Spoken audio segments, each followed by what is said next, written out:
Hello class. Today's lecture is on the second component of REST model, and we're going to talk today about moral judgment. So if you remember from component 1, we were really looking at the way in which people identify ethical issues. Is this an ethical issue? Is it not an ethical issue? And then ways in which we determine or come up with alternative answers to the ethical problem that's presented to us. Well, with component 2, we're talking about moral judgment. And with moral judgment, we're really saying, okay, how are we going to choose between the alternatives that we generated? And in choosing between those alternatives, how are we going to determine what is right and what is wrong? And as you can imagine, this is a highly complex process. There's certainly emotions and logic and cognition involved in choosing the right way, along with a whole bunch of other things like societal norms and things like that.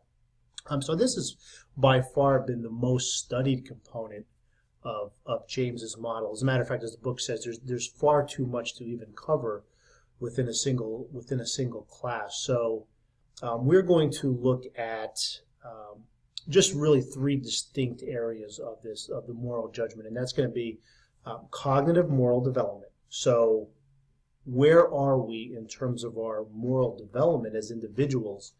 And then some ways we could maybe work on improving that development, which is certainly important. Some destructive motivations that we have. So even though we may be trying to choose the right alternative, there are some things that are inherent in human beings that may cause us to maybe forego what we know is right or what we believe to be right. So we're going to look at some of those, and then of course there's some cognitive biases too. So no matter what decision it is that we're making, there's always these biases that are part of our culture, that's part of our upbringing, part of our environment, that really sometimes dictates the direction of the decisions that we're going to make. So those are really the 3 areas that we're going to look at for this lecture: cognitive moral development, destructive motivations, and cognitive biases. So the first is cognitive moral development, and this may be something that you've seen before because it's quite prevalent in the management literature, research literature, leadership literature, and it's Kohlberg's stage of ethical and moral development. And there's really 3 stages that Kohlberg discusses. One is the pre-conventional stage, or level 1. Second one is the conventional stage, or level 2, and then the post-conventional or principled stage, which is level 3.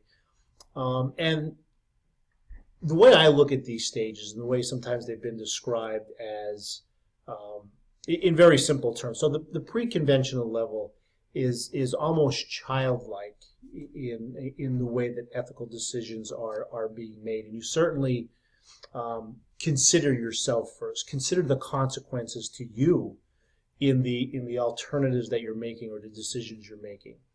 So the decisions are based on direct consequences to the individual. Again, think of it almost like a childlike thing where I'll make this decision because I may get punished if I don't, or something bad may happen to me if I make this decision. So that's the pre-conventional stage and the lowest level of moral development. The next one is the conventional stage, and I think of this one as maybe more of a subjective norm or societal norms that are guiding ethical decisions. So what is it that others in society are doing?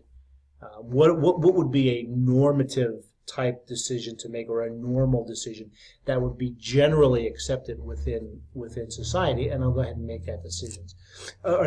Now that may seem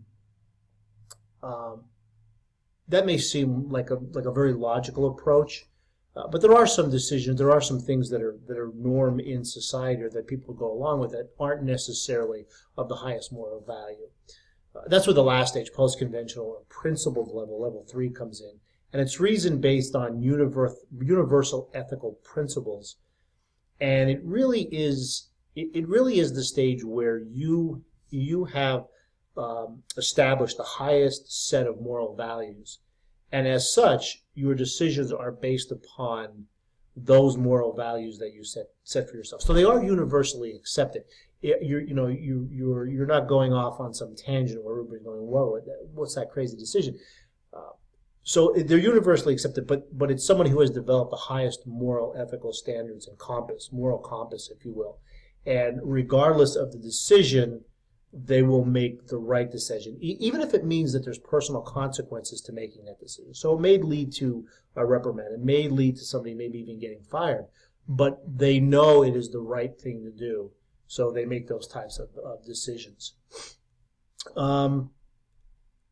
As you can imagine, there's been some critics of Kohlberg's model, and one of the biggest criticisms the model receives is that, well, do people really just develop these hard, fast stages of moral development, or can I go in between different stages, maybe dependent upon the situation that's presented to me, or as I mature, do I kind of go in and out of some of these stages? So that's why REST developed a little more comprehensive version of Kohlberg's model, a model that's more in tune with maybe psychiatrists or psychologists are saying, and it really does say those things, that it's something that we really develop kind of conventional moral standards as we go through life. So the more mature we are, the more mature our cognitive development is, and a big reason for that is the schemas that are inside our minds.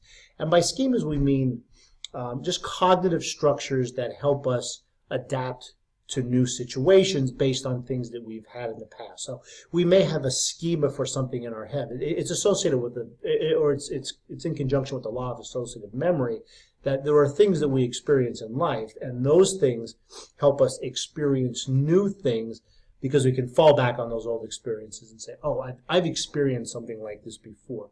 Your book uses the example of going to college. Well, we could fall back on our high school experiences to inform our college experience. It's not something that's totally new to us. Now, there are certainly new experiences in college, and we need to adjust and acclimate to those new experiences and those new demands and pressures.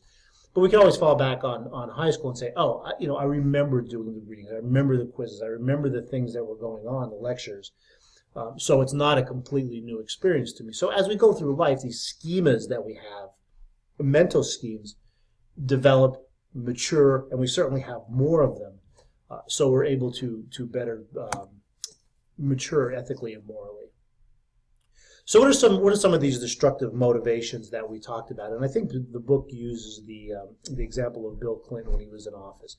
There's things that we know are wrong. We know they're wrong when we're doing them. But for some reason we continue to do them, even though we know it may lead to, maybe not so much our destruction, but certainly a negative perception from society. But we still do them. Well, why do we still do them? And we have these destructive motivations that come into play. And it's motivating factors that undermine our moral judgment. And a lot of times, we're just not too aware of what it is that these are and that they're going on. And again, I'm sure with the Clinton example, deep down he knew that if he got caught, there were going to be serious ramifications, but he still went ahead and did them anyway. So they are, the three destructive motivations are insecurities, greed, and ego. So with the insecurities, of course, we have low self-esteem, self-doubt, and we all have varying degrees of these, right? Even some people who come across with high self-esteem, it's a very fragile high self-esteem, and one or two put downs or setbacks, and that person kind of crumbles. So to some degree, we all have low self-esteem. We all have some self-doubt, and a lot of times we tie ourselves to our organizational role. So that defines who we are. So we don't want to lose that. We don't want to jeopardize that. So all these things could lead to decisions that maybe are not in the best interest of the company or other people involved, but maybe within our own self-interest. And they all become worse when there's a short, and this holds true for all of them, when there's a short time frame orientation. When we're not taking a larger picture, a broader picture, a systems perspective into consideration, and these become a lot worse. The second one is greed, and for better or for worse, we're pretty much familiar with greed. It's a winner take all culture, and the book uses some pretty specific examples of CEOs walking away with hundreds of millions of dollars in bonuses while stores are closing and people are being laid off. And personally, I think it's a major issue. Personally, I think greed could be possibly one of the biggest issues moving forward in the world of business. And just because of discrepancies in salaries that you've seen since the 1970s and in the 80s between the highest paid people and the lowest paid people of the organizations, and that gap has grown exponentially over the years, and it certainly has to be a component of greed. And so decisions that are being made are not necessarily in the best interest long term of the company, long term maybe even of society, but they're being made in more of a short term time frame, and that could certainly cause issues. The last destructive motivation is ego, and some people certainly have an overinflated sense of ego. They really feel that for lack of a better term, that the world revolves around them. And it tends to lead to an overestimation of their abilities, overconfidence, and ignorance of risks. If you have so many wins in a row, it becomes, hey, I could do no wrong. Taking too much credit and too little blame, demand more than a fair share of resources, and the greatest temptation is at the highest level of the organizational hierarchy of these egos. And again, it stands to reason, because if you're able to make your way through the corporate jungle and make it to the top echelons of a corporation, you're going to have an inflated ego to some degree. There are certainly some people who keep it in check, who have a foot in reality. But again, to get that far, you need to have kind of a high self-esteem and a bit of an inflated ego. Again, these destructive motivations are magnified by time pressures and short-term orientations, all of these. So certainly impact our ethical decision-making, our moral decision-making. The last one is cognitive biases. And again, these biases are things that reside within us. So for every decision that we're making, there are some biases that are being introduced, that we have inherent in us. So it's very difficult sometimes to make the right decision, and they're perceptual unconscious distortions. And that's important to keep in mind, that they are unconscious distortions that we have. And most of the time, if not all the time, we're unaware of them. So some of the common biases, and they're pretty self-explanatory: overestimating our own ethicality. We overestimate how ethical our decision-making actually is. And again, that's just to protect our own ego or our own self-esteem. We forgive our own unethical behavior. There are things that we do and we say, hey, look, there's a reason why I'm doing it. I could justify it in my mind. We overlook other people's unethical behavior sometimes because maybe it's too hard to get involved. Maybe, maybe if we do get involved, it's going to cost a lot of time and energy, or maybe, somebody might start asking questions. So we tend to overlook other people's. We have implicit prejudices that kind of certainly goes without saying. We tend to favor our own groups when making ethical decisions. We'll help, like the book says, a fraternity friend maybe over maybe somebody else we're not too sure about. And that tends to perpetuate and propagate favoring one certain group over another. And we judge outcomes rather than the quality of our decision-making processes. And again, the book uses a good example of Arthur Andersen, where they decided to get into consulting along with their accounting work. And for the longest time, that produced tremendous results and tremendous profits. But then when it didn't, when there was conflicts of interests and we would overlook the accounting because we are also consultants and we need to make money in both areas, there was a severe conflict of interest. So that decision early on, even though it was returning profits, was actually a very, very bad decision and a very bad ethical decision. And it wasn't seen until later when the outcomes started to change. So the outcomes do not necessarily reflect the quality of this decision making. And lastly, for this lesson, just tips for improving your moral judgment. Staying in school is actually one of the most. And if you look down even a little farther, It's in the I don't know if it's in there or not, but in the graduate schools and continuing education studies, it really helps the moral and ethical development of individuals. So staying in school, taking ethics classes, very important. Reject ethical pessimism. Take a broader view. Take a broader view. Go outside the box, as they say, and think a little broader in terms of ethics. Look to understand the moral principles when making choices. Acknowledge your dark side. We talked about the dark side. Be alert for self-interest, for self-doubt, for all those things we talked about on the other slides. Step outside yourself. Check perceptions against reality. Keep your ego in check. Very important. Very important. I think if you can keep your ego in check, you will always have some degree of empathy towards others. Take a long-term perspective. Allow space for reflection and deliberation. Think about these things.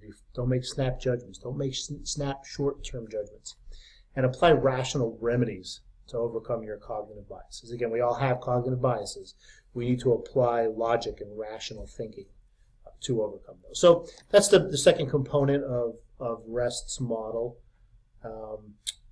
So, we talked about moral development, pre-conventional, conventional, post-conventional stages.